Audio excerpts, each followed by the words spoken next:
Jin-Woo's friend had completely freaked out, and couldn't move or do anything except scream at the top of her lungs. IVD. Jin-Woo, who was holding Jo-hee tightly in his arms, had just escaped from a giant. He turned around to save his other friend, but Mr. Song got in his way. Mr. Song? He asked, but Mr. Song just said, "It's too late." Then the statue slammed its huge hand down on Jin-Woo's screaming friend, like it was swatting a tiny fly. The sound of the impact was deafening. Bang! Jin-Woo heard his friend cry out in pain. Erg. He had to look away, it was just too awful to watch. Mr. Song shouted, "We can't waste any more time. Are you going to let this girl die like she did?" Jin-Woo's eyes snapped back into focus at the words. Song was right. Suddenly, a loud crash shook the air. Stomp. A terrified scream followed. The statue was no longer just walking. It was running wildly around the enclosure, smashing people under its massive feet. The ground trembled with each step. Stomp. Stomp. Desperate cries for help filled the air. "Help me." Jin-Woo clenched his teeth and sprang into action. Jo-hee squeezed her eyes shut and held on for dear life. Suddenly, a voice shouted, "Let's split up." Another voice yelled back, "Yes, sir." Jin-Woo and Song had decided it was safer to go their separate ways. They didn't want to be together and make things worse. Jin-Woo dodged the angry statue and made a run for the far corner of the room. But when he got there, he found someone already waiting. Park. Park had sprinted as fast as he could to get to that spot first. Tears filled his eyes as he thought about his family. He had a son who looked just like him, and his wife was pregnant with their second child. They were all waiting for him back home. He couldn't give up now. With newfound determination, Park took off faster than any of the other hunters. He put some space between himself and the statue. As he caught his breath in a corner, he heard a familiar voice shouting his name. Park. It was his friend Kim. Park turned to see what was wrong. Kim's eyes widened in panic as she frantically waved her arms and shouted, "Behind you. Right behind you." Park didn't have a chance to turn around. Something shiny and sharp appeared out of nowhere. Then in a split second, a sword sliced through Park's body from head to waist. His body split into two halves, which fell to the ground in opposite directions. Kim screamed his name. Park. The stone statue that had wielded the sword calmly returned to its post, as if nothing out of the ordinary had just happened. It was like the stone guard earlier, completely still and silent once again. Kim was on the brink of tears, shocked and horrified by what she had just witnessed.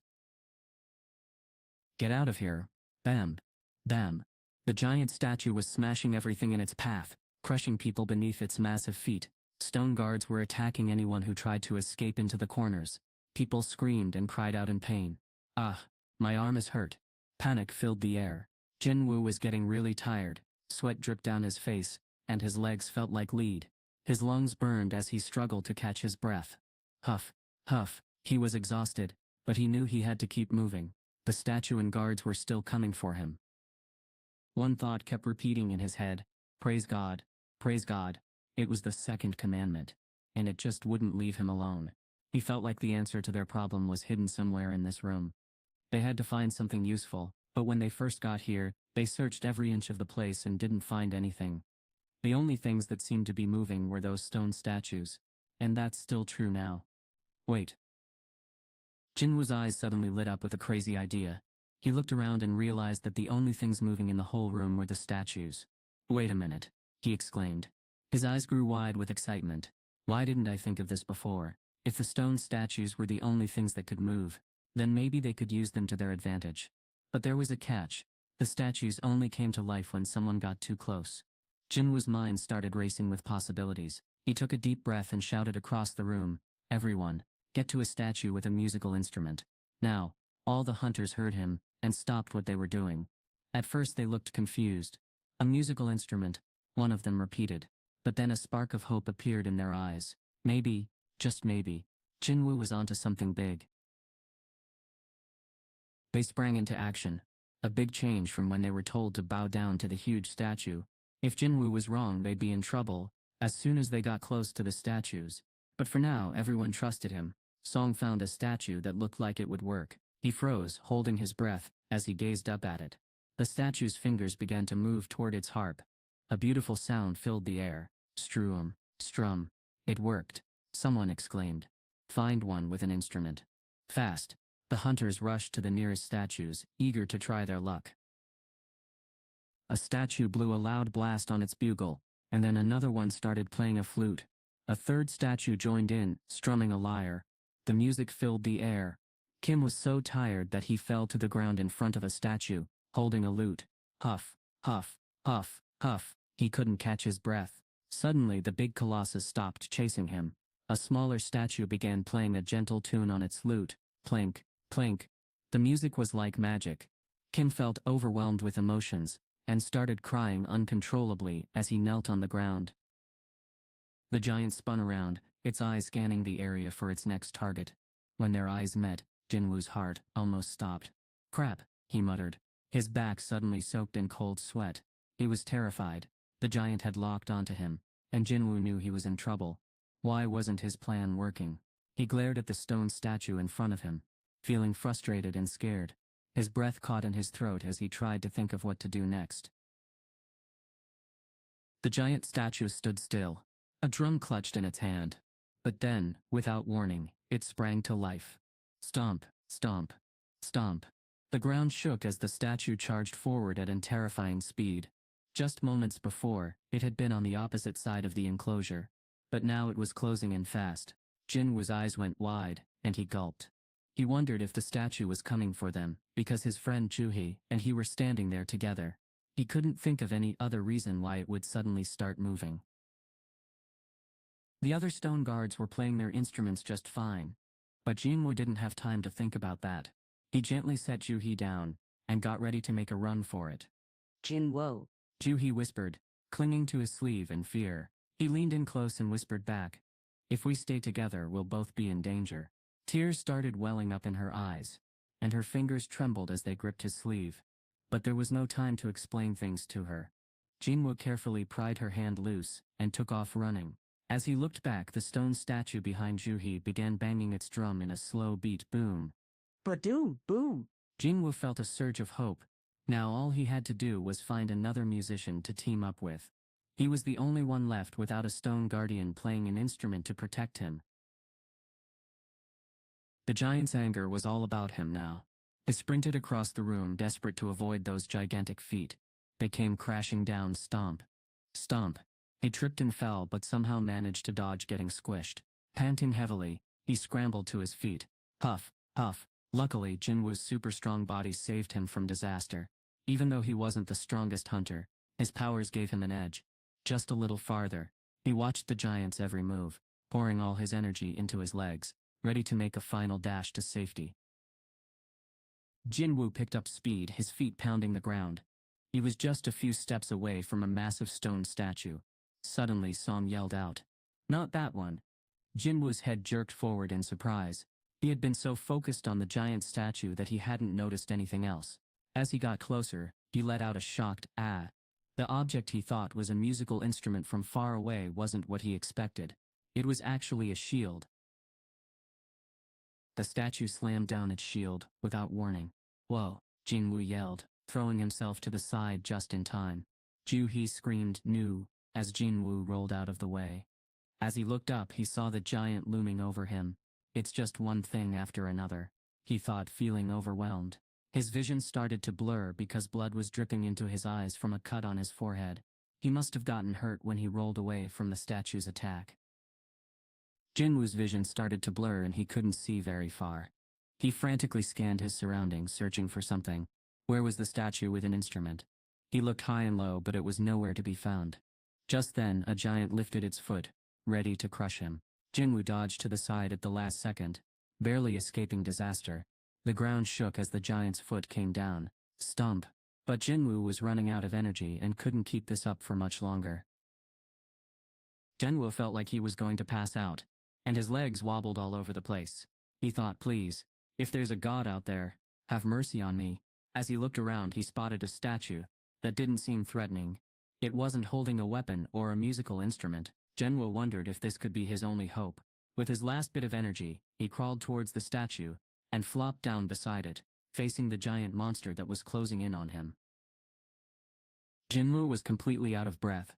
He panted loudly, huff, huff, as he stared up at the giant looming over him.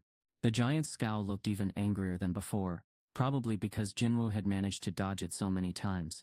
Now the giant stood tall and still in front of him, its massive body towering like a skyscraper. Jin-Woo felt like he was running out of space, like the air was being squeezed out of him as the giant closed in. He panted again, huff, huff. Did the giant think it had him trapped like a mouse in a corner?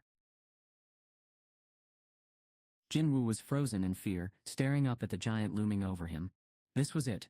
The end. He just knew he was about to meet his doom. The giant's eyes were fixed on him, and Jin-Woo waited for the worst to happen. But then something strange caught his attention. A beautiful heavenly voice started singing behind him. La, la, la. The sound was amazing. Jin-Woo turned to see who was singing, and that's when he saw it. A statue holding a book, its mouth open in song.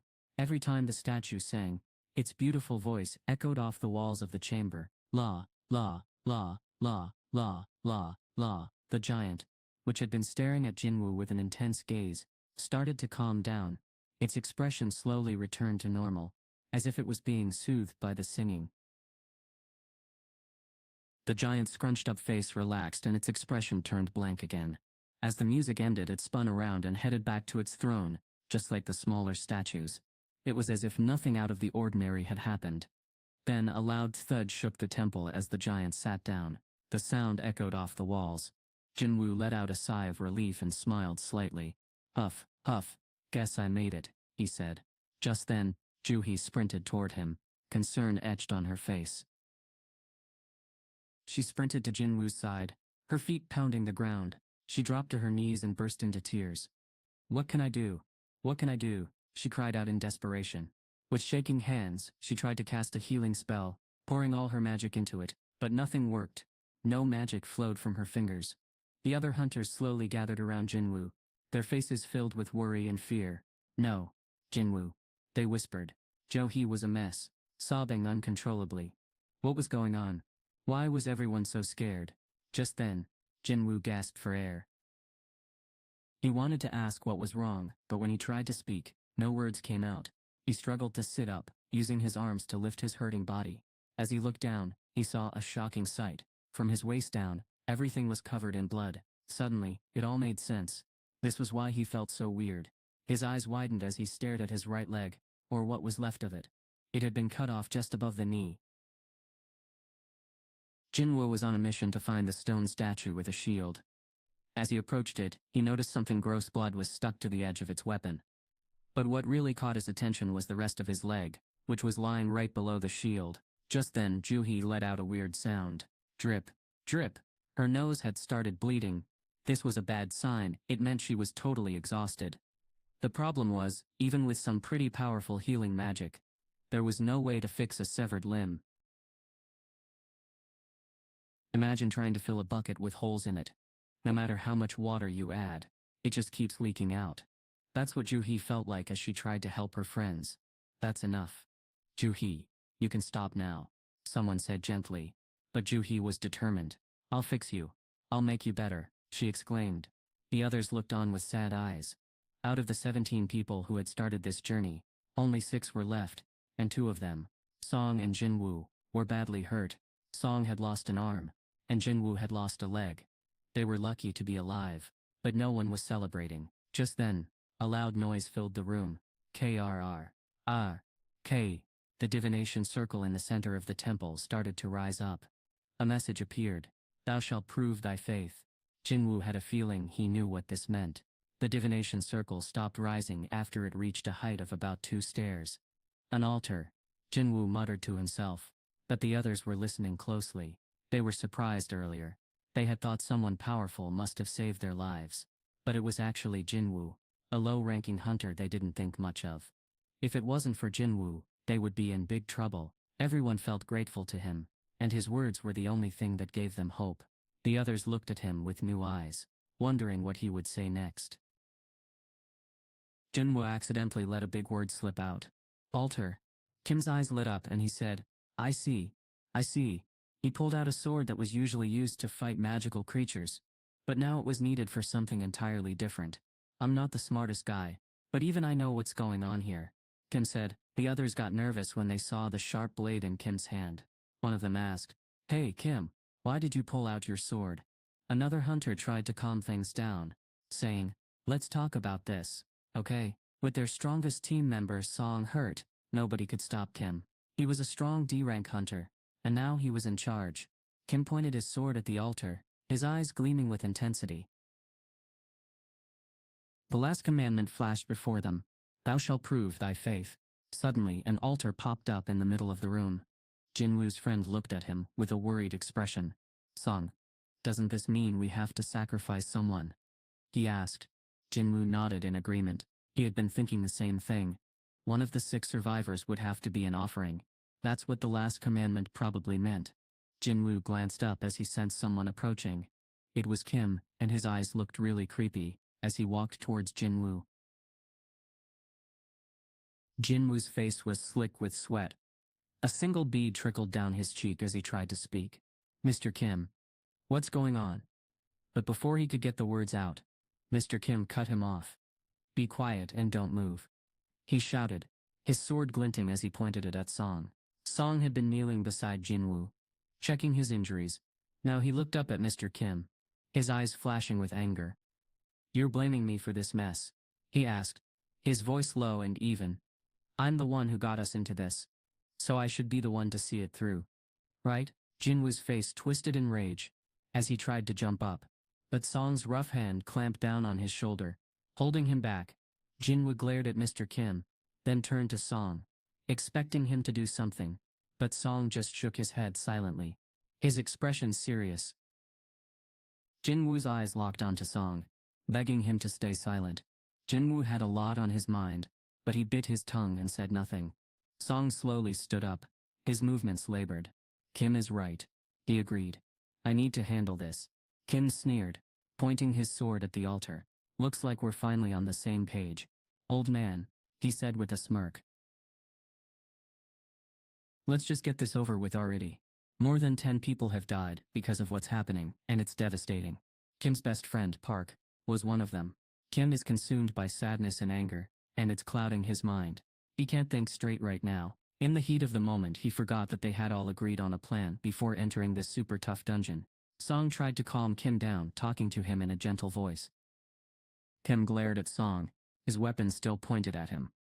"I don't trust you," Kim said firmly. "Just keep moving and stop talking." Song let out a sigh and started walking towards the altar, with Kim following close behind, his eyes fixed on Song's back. Jin-Woo watched anxiously, biting his lip. He thought to himself, "This isn't Song's fault. They had all agreed on this plan together. Song didn't deserve to be blamed for everything going wrong."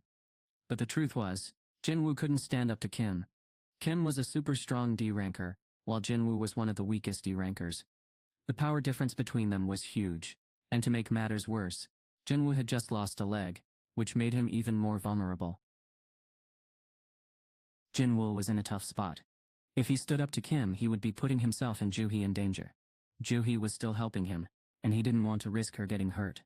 "Damn it," Jin-Woo muttered, squeezing his eyes shut. He had never felt so frustrated about being weak. Just then, Song reached the altar. Suddenly a loud whooshing sound filled the air, and a single red flame shot up on the side of the altar. Everyone held their breath, wondering what would happen next. But as they watched nervously, nothing else happened. The flame just flickered in silence. The flame appeared, but that's all that happened. Kim and the others waited and waited, but nothing else occurred. They were totally confused. Kim had forced Song onto the altar, and now he was looking at Jin-Woo for answers. "Hey Song, did we get it wrong?" he asked. Jin-Woo just shook his head. "I'm not sure either," he said. They had thought that putting someone on the altar would make the third commandment happen. But now they were wondering if it wasn't about sacrificing someone after all. This news wasn't all bad for them though. Jin-Woo's face lit up with hope. If this wasn't about a sacrifice, then maybe Song wouldn't have to die after all. With newfound energy, Jin-Woo tried to stand up, but he was sweating buckets and struggling to get on his feet. 2 hunters rushed to his side to help him up. "I want to check out the altar," Jin-Woo said, his eyes fixed on it. "Can you guys help me get up there?" But Joo-hee looked worried. Jin-Woo's wound was still a big concern. She stood up with him, supporting her friend as he took his first steps. She was super pale because she had used way too much magic, but it was worth it. Her magic had helped stop his bleeding and eased his pain. Jin-Woo knew he had to act fast. With Joo-hee looking really weak, Kim on the verge of losing his temper, Song hurt badly, and the other hunters getting more and more scared by the minute, time was running out. Luckily 2 of the hunters helped him make it to the altar. "Let's do this," Jin-Woo said. The hunters looked unsure for a second, but they trusted Jin-Woo and gave him a hand up onto the altar. Suddenly 3 more flames erupted to life. With a loud foosh, foosh, foosh, Jin-Woo's eyes lit up as he made a connection. There were 4 people, Song, Jin-Woo, and 2 others who were supporting him. And now there were 4 flames too. The fires surrounded the altar, forming a circle that was almost complete. It looked like they needed just 2 more to fill the gap.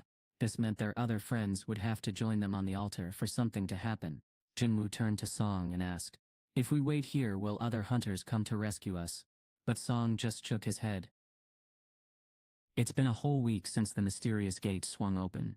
Those creepy creatures will probably make their move before any help arrives. The problem is, the people in charge, known as the Association, didn't take the gate seriously because it's ranked D, which means they thought it wasn't a big deal. But we all know how the Association works, or doesn't work. A gate like this will fully open after 7 days, and that's when things get really bad. The whole point of these raids is to beat the boss of the dungeon, and close the gate before it's too late. All within 1 week. If they didn't act fast, the magic creatures trapped inside would break free and escape into the outside world. Jin-Woo glanced over his shoulder. The giant was still lounging on its throne, staring down at them with a smug look in its eyes. If that giant got loose, the destruction it would cause would be enormous. And if that happened, the people in the room would be the first to get hurt, either by the giant or the smaller statues. One thing was for sure, they couldn't just stand around doing nothing. Jin-Woo called out to Joo-hee and Kim. Joo-hee stepped up onto the altar and then Kim followed, looking a bit unsure. As soon as they were in place, 2 more flames burst into life, completing the circle. The hunters jumped back in surprise, shouting, "What's going on?" And it was all happening just like Jin-Woo had said it would. The air seemed to vibrate with excitement, as tiny blue flames sprang to life along the edge of the altar, forming a circle. There were tons of them, at least 30 packed tightly together. As they flickered to life, the count grew, 34, 35, 36. Jin-Woo's eyes scanned the room, counting 36 small blue fires. There were 6 red flames, 1 for each person. But what about all those blue ones? Before he could figure it out, a loud thud shook the air. The doors burst open without warning, making the hunters jump. They gasped. Every instinct told them to sprint for the exit. But they froze. They remembered what happened to that young hunter from the choir, and fear kept their feet rooted to the spot. No one knew what would happen if they tried to take charge. Everyone looked at Jin-Woo, hoping he had a plan. But Jin-Woo just pressed his lips together and didn't say a word. He was stumped. The open doors could be a trap, or maybe the 3rd rule had been met, and they could finally escape. All eyes were on Jin-Woo, when a loud creaking noise filled the room. Creak, creak.